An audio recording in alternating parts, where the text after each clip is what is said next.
Good morning. Morning team में आज हमारे साथ हैं special DG Madhya Pradesh rail MS Gupta साहब, जो मध्य प्रदेश के कई जिलों में SP रहे और कई अहम पदों पर रहे। साथ में कश्मीर में भी पोस्टिंग रही है और कई सेंट्रल गवर्नमेंट की कई पोस्टों पर पोस्ट रहे। आज हमारे साथ हम उनसे बात करेंगे और जानेंगे उनके निजी जिंदगी के राज। सर, बहुत बहुत स्वागत है आपका मॉर्निंग टीम में। सर, पुलिस की में कैसे शुरुआत हुई? देखिए, इसेंशियली मैं मैकेनिकल इंजीनियरिंग का विद्यार्थी रहा हूं और BE मैकेनिकल जो अभी NIT रायपुर है उससे किया गया था। इसके बाद MTech IIT दिल्ली से किया है इंडस्ट्रियल इंजीनियरिंग में। और मैं ये कहूँगा कि संभवतः किसी यूनिफॉर्म सर्विस में आना एक नियति थी, जबकि मेरी सोच ये थी कि शायद यूनिफॉर्म फोर्स के लायक मेरी पर्सनालिटी नहीं है। ये बड़ा महत्वपूर्ण मतलब मुद्दा है। मुझे अभी याद है कि जब मैं फर्स्ट सेमेस्टर में था MTech के, तो SSB एयरफोर्स का कॉल लेटर आया और उस समय हमारा फर्स्ट सेमेस्टर का एग्जामिनेशन चल रहा था, तो इसलिए उसमें जाने का सवाल ही नहीं उठता था। लेकिन as the good luck would have it, जैसे ही हमारी एग्जामिनेशन ख़त्म होती है और नेक्स्ट डे हम घर जाने के लिए हमारा रिजर्वेशन था, उस दिन हमको शाम को दोबारा SSB से कॉल लेटर आता है। मुझे लगा कि घर जाने के बजाय क्यों ना देहरादून मसूरी चला जाए, क्योंकि इसका जो SSB का एयरफोर्स का रिक्रूटमेंट सेंटर है वो देहरादून में है। सोच ये थी कि मसूरी घूमेंगे, क्योंकि एयरफोर्स में सिलेक्शन होगा ऐसा ना तो सोच थी और ना ही इस सोच के साथ उस SSB इंटरव्यू में गए थे। ऐसा अनुमान था कि अभी साइकोलॉजिकल टेस्ट उनका पहला टेस्ट होता है, उस टेस्ट में ही बाहर हो जाएंगे और उसके बाद घूमेंगे। लेकिन ऐसा हुआ नहीं, उसमें सिलेक्शन हो गया। फिर 5 दिन उनका टेस्ट चलता रहा। मुझे पूरा भरोसा था कि उसमें हमारा सिलेक्शन होना नहीं है। जब सिलेक्शन के जस्ट पहले एक कॉन्फ्रेंस होती है जिसमें सभी एक्सपर्ट एक साथ बैठते हैं और ये निर्णय लेते हैं कि इस अधिकारी को वो या इस व्यक्ति को जो है वो एयरफोर्स के लिए सिलेक्ट कर रहे हैं, तो उस कॉन्फ्रेंस के लिए सिर्फ 2 लोगों का जो है ना नाम की घोषणा हुई। तो मेरा था, एक और व्यक्ति थे, और मुझे बड़ा ताज्जुब हुआ कि मेरा कैसे हो गया। It was a shock of life. Then जब कॉन्फ्रेंस के बाद सिलेक्शन हुआ तो उसमें मेरा अकेला सिलेक्शन हुआ। उस सिलेक्शन ने साइकोलॉजिकली मुझे बड़ा बूस्ट किया। मुझे लगा ऐसा कुछ ना कुछ जरूर है जिसके कारण जो है उस पूरे लॉट में केवल मेरा ही सिलेक्शन हुआ था। तो मुझे बड़ा ताज्जुब हुआ था। फिर मुझे ऐसा भी था कि शायद कहीं ना कहीं, क्योंकि उनका जो मेडिकल होता है वो बहुत ही स्ट्रिक्ट मेडिकल टेस्ट होता है एयरफोर्स का। उसको आपको छोटी से छोटी जो ना साउंड बाइट सुनाई देना चाहिए। तो बहुत ही डिफ़िकल्ट और लंबा जो ना उनका मेडिकल एग्जामिनेशन होता है। तो फिर मुझे लगा कि शायद मेडिकल में तो ये बाहर कर ही देंगे, लेकिन मेडिकल में भी सिलेक्शन हो गया। चूँकि एयरफोर्स ज्वाइन करने का इरादा था ही नहीं, लिहाजा एयरफोर्स ज्वाइन नहीं किया। उसी समय एक मेरे मित्र मृगेंद्र कुमार हुआ करते थे, वो आए और उन्होंने कहा कि सिविल सर्विसेज में बैठते हैं। मैंने कहा यार हमारा सिविल सर्विसेज में बैठने का इरादा नहीं है और इंजीनियरिंग सर्विसेज में बैठेंगे और दैट्स इट। तो उन्होंने कहा नहीं देखो, मैं तुम्हारे लिए फॉर्म लेके आया हूँ और सिलेबस देखो, मेरे ख्याल से यू कैन डू इट। तो उन्होंने वो सिलेबस दिखाया। मैंने कहा यार ये तो हाँ, इट्स नथिंग ग्रेट, हाँ nothing great, we can do it. तो वो कुछ ज़्यादा ही एंथुजियास्टिक थे। बोले yes, if you can do it then this is the postal order. And that's how we appeared and as you know that got into the IPS। शुरुआत जो है हमारी रायपुर से हुई। I was probationer of Raipur, serving at Raipur. It was of great pleasure and importance, क्योंकि मैंने रायपुर से ही engineering किया था, तो एक इंतजाम था।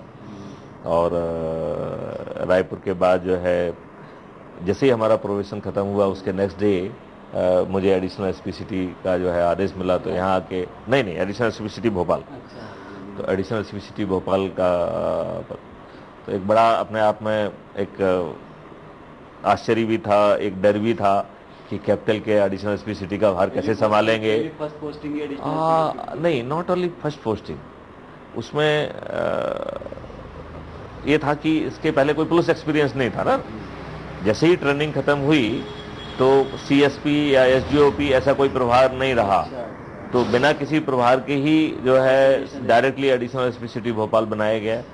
अब जैसा कि आप समझते हैं कि कैपिटल की पुलिसिंग और कैपिटल की पुलिसिंग की एक अपनी सेंसिटिविटी होती है, तो एक अपने आप में बड़ा ताज्जुब वाली बात उसमें था और थोड़ा सा एक संशय भी था, एक हल्का सा जो है भय भी था।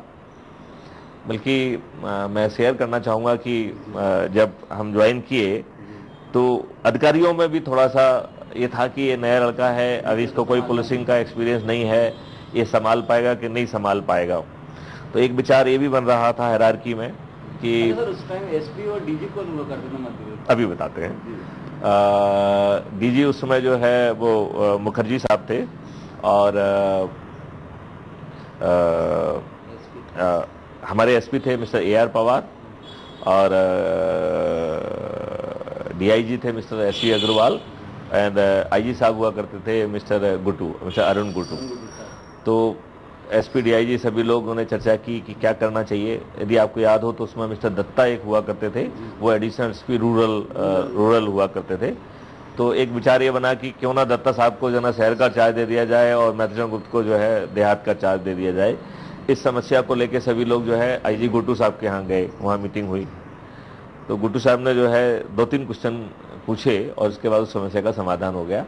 उन्होंने पूछा कि मैथिली शरण गुप्त जो है वो एकदम नए अधिकारी हैं और 0 डे पुलिस एक्सपीरियंस के साथ उनको एडिशनल एसपी शहर बनाया गया है। ये जानकारी शासन के पास थी कि नहीं थी? सब थी, शासन के पास तो सब जानकारी होती है। तो जब शासन ने ये मानते हुए यदि ये निर्णय लिया है तो क्या हमें उसे बदलना चाहिए? And then the matter was stopped at that level, closed and then it was a history. हम लोग जो है ना जो शायद धमाल उस समय किए वो अपने आप में एक रिकॉर्ड, एक हिस्ट्री बनी। बिल्कुल सर, हमें भी याद है आपके एसपी का भोपाल जब एसपी तो समय का भी धमाल याद। कभी सर आपने सोचा था कि मतलब ये तो आपने बताया कि पुलिस में आना नहीं चाहते थे, क्या बनना चाहते थे? मतलब जब अपने एजुकेशन पीरियड्स में होते हैं तो एक माइंड में एम होता है, गोल होता है कि मुझे फ्यूचर में ये करना है, ये बनना है। मैं ये कहूँगा कि it was more like a destiny. कई बार होता है ना आदमी डेस्टाइन होके वहाँ पहुँच जाता है जहाँ उसे पहुँचना होता है। तो मैं ये कहूँगा कि somewhat it was destiny. You are guided to a place and शायद you were destined to be there. जैसे जब मैं वहाँ IIT दिल्ली में था तो एक ऐसा माहौल बन गया था कि मैं वहाँ जगत चचा के नाम से फेमस था। जो भी सिविल सर्विसेज देता था तो वो जरूर जो है ना मेरे पास आया करता था, he will take tips from me. तो एक बड़ा अलग तरीके का माहौल उसमें जो है निर्मित हुआ था और लोगों को लगता था कि नहीं, he is authority on the subject. और यदि मान लो यहाँ नहीं होते तो ऑब्वियसली इंजीनियरिंग कॉलेज में होते, मतलब जो है ना इंजीनियरिंग सर्विस में होते। बहुत मेरा जो है ना 27 सर्विसेज में सिलेक्शन हुआ था। और मुझे अभी भी याद है कि हिंदुस्तान कॉपर लिमिटेड में जब वो मेरा इंटरव्यू ले रहे थे तो उन्होंने पूछा कि व्हाट इज योर हॉबी। तो मैंने कहा कि मैं अपनी सही हॉबी बता दूंगा तो आप नाराज हो जाएंगे। तो उन्होंने कहा नहीं बताइए। तो मैंने कहा my hobby is to collect appointment letters. Very great sir. So that he said कि would you stick and join Hindustan copper limited? मैंने कहा sir this time probably I am little more serious. नहीं बिल्कुल सर, आपने बहुत सारा, आपको लोग याद भी करते हैं। जैसे आपने बताया कि 27 अपॉइंटमेंट लेटर आपने कलेक्ट किए और आपकी हॉबी भी अपॉइंटमेंट कलेक्ट करना, अपॉइंटमेंट लेना। पुलिस में आने के बाद फिर कुछ दूसरे जॉब में जाने का कभी मन हुआ या इरादा हुआ? जैसे आपने बताया कि additional SP as a city Bhopal capital है, उस टाइम आपकी पोस्टिंग में बहुत बड़ी रिस्पॉन्सिबिलिटी थी उस टाइम जो दी गई थी। उसके बाद कुछ ऑफिसर्स के इस तरह के BF से या किसी के BF से आपने कभी माइंड में आया हो कि नहीं यार गलत जॉब में आ गए, दूसरी जगह जाना चाहिए? जब से मैंने नौकरी ज्वाइन की और आज तारीख तक मुझे ऐसा कभी भी रिग्रेट फील नहीं हुआ है। रादर मुझे हमेशा ये बात का फक्र हुआ है कि मुझे कुछ करने का मौका मिला है, और मुझे बात, मैं ईश्वर को धन्यवाद देता हूँ कि हमेशा सेल्फ एक्चुअलाइजेशन मोड में रहा हूँ। मतलब जो चाहा ईश्वर ने उसे पूरा किया, और ये बात मैं राइट एएसपी पीरियड से आज के लिए कहूँगा, मतलब हर पद के लिए। मतलब ऐसा नहीं कि आज जो है डीजी रैंक पे पहुँच गए हैं, तो it's not because of that. Right from professional आज तक कुछ ऐसा रहा कि ईश्वर ने हमेशा जो है इच्छा की पूर्ति की, और जो भी चाहा वो सेल्फ एक्चुअलाइजेशन जो है hierarchy of Maslow of hierarchy of need है, जिसमें कि physiological need, sociological need, and सबसे जो बड़ी नीड होती है that is a self actualization. मैं मानता हूं कि ईश्वर ने हमेशा जो है बड़ी कृपा की कि उन्होंने मुझे हमेशा सेल्फ एक्चुअलाइजेशन मोड में ही रखा, एंड जो भी चाहा वो कर पाया। आज के ज़माने में जो है ये बड़ा मुश्किल हो पाता है, और किसी भी मैं अपॉइंटमेंट में रहा, कभी किसी भी पोस्टिंग पर मैं रहा, कभी मुझे ऐसा नहीं लगा कि मैं अपना ट्रांसफर वहाँ से वहाँ करा लूँ, वहाँ से वहाँ करा लूँ, ऐसा मुझे कभी। बिल्कुल सर, मुझे भी याद है कि जब आप एज एसपी भोपाल थे, एक आपके कार्यकाल के दौरान बहुत बड़ी घटना हुई थी, मैं भी आप ही के साथ बैठा था। वो जो नेशनल लेवल पर चर्चित हुई थी गोलीकांड, अदालत गोलीकांड हुआ था सर, उस समय क्या एक्सपीरियंस था, थोड़ा उसका वह एक्सपीरियंस शेयर बताइए। एक अपने आप में बहुत चुनौतीपूर्ण बात थी। उस समय इस बात की परिकल्पना करना कि कोर्ट परिसर में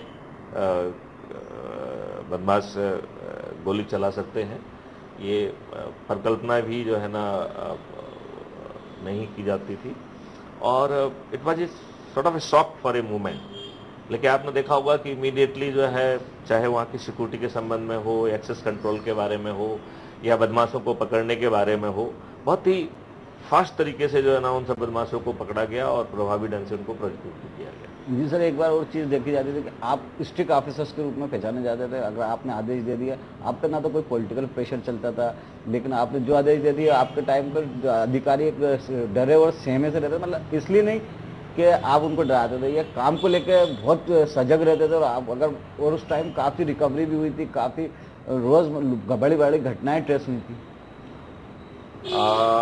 मैं इसका श्रेय जो है अपने वरिष्ठों को भी देना चाहूँगा, और मैं सभी राजनेताओं को भी देना चाहूँगा।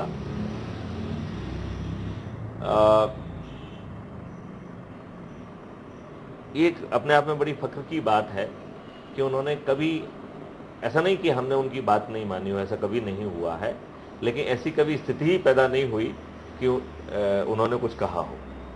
तो ये अपने आप में एक, मेरे ख्याल से एक बहुत अच्छा जो है वो है कि उन्होंने हमेशा मेरा सम्मान किया और मेरे कार्य के प्रति एक श्रद्धा रखी, और उसको कभी जो है ना उसमें कोई किसी तरीके का इंटरफेरेंस नहीं किया गया। आपकी शादी को लेकर कुछ बताइए। ज्वाइन करने से पहले मैरिज हुई, लव मैरिज हुई, अरेंज मैरिज हुई, ये नौकरी में आने के बाद शादी हुई, ये नौकरी के बाद शादी हुई? शादी जो है नौकरी में आने के बाद हुई है। देखा जाए तो जो मेरी धर्मपत्नी हैं ये हमारे दूर के रिलेशन में आती थी। जिनसे शादी में मुलाकात हुई तभी जो है ऐसा लगा कि सब होता यही हमारी जीवन साथी बनेगी। बाद में जब शादी का प्रस्ताव आया तो ऑब्वियसली उसमें ना हाँ होना ही थी, और इस प्रकार जो है ना हमारी शादी, जब हम रायपुर में प्रोबेशन में थे उस समय जो है वर्ष जनवरी 1987 में शादी की। तो ये लव मैरिज कह सकते हैं?